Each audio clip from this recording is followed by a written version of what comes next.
বদৰুদ্দিন আজমলক সেৱা কৰাৰ বাবে কাৰ কাৰ মূৰত ধৰিছে? বদৰুদ্দিন আজমলে বান সাহায্য দিবলৈ আহি মহিলাসকলক সেৱা কৰাইছে বুলি একেবাৰে কোনোবাই থাকিব পৰা নাই, কাৰণ তেখেতলোক জ্বলি মৰিছে। যিসকলে দিব পৰা নাই দেই, তেখেতলোকে মানে জ্বলি পুৰি মৰিছে। কাৰণ বদৰুদ্দিন আজমল ডাঙৰীয়াই যিহেতু বান সাহায্য দিবলৈ আহি 2 কোটি টকা দিলে, আৰু 2 কোটি টকাৰ দিয়াৰ বিনিময়তো বানাক্ৰান্ত লোকসকলৰ লগত কথা বতৰা পাতিলে, আলাপ আলোচনা কৰিলে, শৃংখল চলিহাহঁতৰ লগতো কথা বতৰা পাতিলে। তেওঁলোকে এতিয়া ভাই হিচাপে মিলা প্ৰীতি হ'ল, আৰু শৃংখল চলিহাহঁতেও এইবাৰ আগবাঢ়ি গৈছে যে তেওঁলোকে এইটো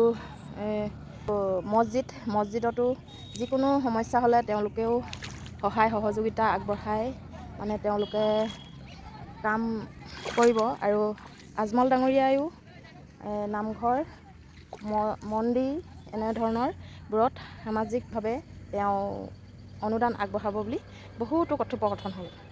তাতে কিছুমানে চৰ্চা কৰি অৱশেষত এটা কেউন উলিয়ালে। কেউনটো হ'ল, আজমল ডাঙৰীয়াক 500 টকা দি সেৱা কৰিবলৈ কৈছিল কোনে? 500 টকা দি আমাৰ মহিলাসকলে আজমলৰ ভৰিত পৰিব কিয়? এনেধৰণৰ বহু মন্তব্য শুনি আছোঁ, আৰু সেই মন্তব্যবোৰ শুনি ভাল নালাগিল। আৰু কিছুমান মহিলাই আচলতে তেওঁলোকৰ নিজৰ বক্তব্য আগবঢ়াইছে। সেই বক্তব্যসমূহ শুনি মই এটাই কথা গম পালোঁ, আজমল ডাঙৰীয়াই তেখেতলোকক 500 টকাৰ বিনিময়ত সেৱা ল'বলৈ বা ভৰি চুই তেওঁ ওচৰত শৰণাগত হ'বলৈ কোৱা নাছিল। শিৱসাগৰবাসী নিজে কৈছে যে তেওঁলোকে সৰুৰে পৰা আদৰ্শৱান মানুহ, আৰু তেওঁলোকে ডাঙৰক সেৱা আৰু সন্মান কৰে। সেই গতিকে আজমল ডাঙৰীয়াৰ যিহেতু আমাৰ সম্প্ৰদায়ৰ লোক নহয়, তথাপিতো তেওঁক 500 টকা দিয়াৰ পাছত তেওঁক সন্মান সহকাৰে সেৱা জনাইছে। সেই সেৱা জনোৱাত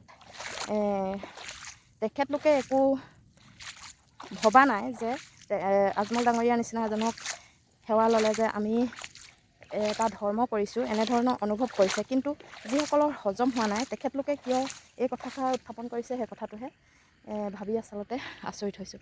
আজিকালি মানুহৰ মনবোৰ ধৰিব নোৱাৰি, কাৰণ ডাঙৰক সন্মান কৰাটো সকলোৰে দৰকাৰ আৰু কৰ্তব্য বুলি মই ভাবোঁ।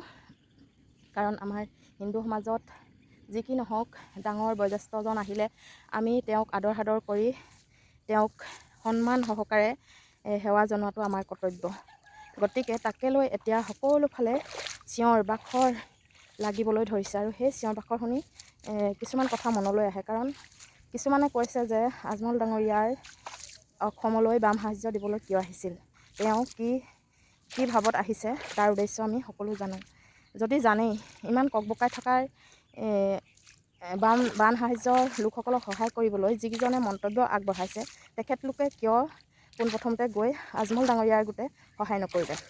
আৰু দ্বিতীয় কথাটো হ'ল, আজমল ডাঙৰীয়াই যদি কিবা উদ্দেশ্য লৈ আহিছিল, তেনেহ'লে আমাৰ চৰকাৰখনে তেখেতক পোনপ্ৰথমতেই আমাৰ যি বান সমস্যাত সন্মুখীন হৈছে তেওঁলোকক ইয়াত সহায় কৰিবলৈ অহাটো নিষেধাজ্ঞা জাৰি কৰিব লাগিছিল, যে আমাৰ অসমত আহি কোনো বেলেগ মানুহে সহায় কৰিব নোৱাৰিব, যিমান পাৰিম আমি কৰিম, আৰু বেলেগৰ আমাক সহায় নালাগে। তেনেকৈ যদি তেওঁলোকে ক'লেহেঁতেন, তেনে পৰিস্থিতি নহ'লহেঁতেন, যদি তেওঁলোকে নিজেই চম্ভালিব পাৰিলেহেঁতেন। এতিয়াও শুনিবলৈ পাইছোঁ বহুত লোকে এতিয়াও চৰকাৰৰ তৰফৰ পৰা ফুটকণ এটাও সাহায্য পোৱা নাই। তেনেকুৱা অঞ্চল এতিয়াও বহুত আছে। এটা বিস্তীৰ্ণ অঞ্চল বুলি আচলতে ঘোষণাহে কৰি থকা হৈছে। তাত কোনখন গাঁৱে পাইছে, কোনখন গাঁৱে নাই পোৱা, এতিয়ালৈকে নিৰ্ধাৰিত হোৱা নাই। গতিকে মোৰ মতে সকলোৱে পাব লাগে, যে যোনে যেনেকৈ পাৰিছে সহায় কৰিছে, শিৱসাগৰৰ বাসীক ইমান সহায় আৰু মৰম দিছে। গতিকে বাকীসকলে এতিয়া ৰাজনীতি কৰিবলৈ লৈ আবুল তাবুল বকি মোৰ হিচাপত লাভ নাই বুলি মই ভাবোঁ। সেয়েহে মই মোৰ নিজৰ মনৰ কথাকেইটা মনত খুৰ ধৰাই থকাৰ বাবে আপোনালোকৰ আগত প্ৰকাশ কৰিলোঁ, আৰু প্ৰকৃততে কথাষাৰ হয়নে নহয় আপোনালোকে কমেণ্ট কৰি জনাবলৈ নাপাহৰিব। আজিলৈ ভিডিঅ'টো ইমানতে সামৰিছোঁ, আৰু ভাল লাগিলে লাইক কমেণ্ট শ্বেয়াৰ কৰিবলৈ নাপাহৰিব। ধন্যবাদ।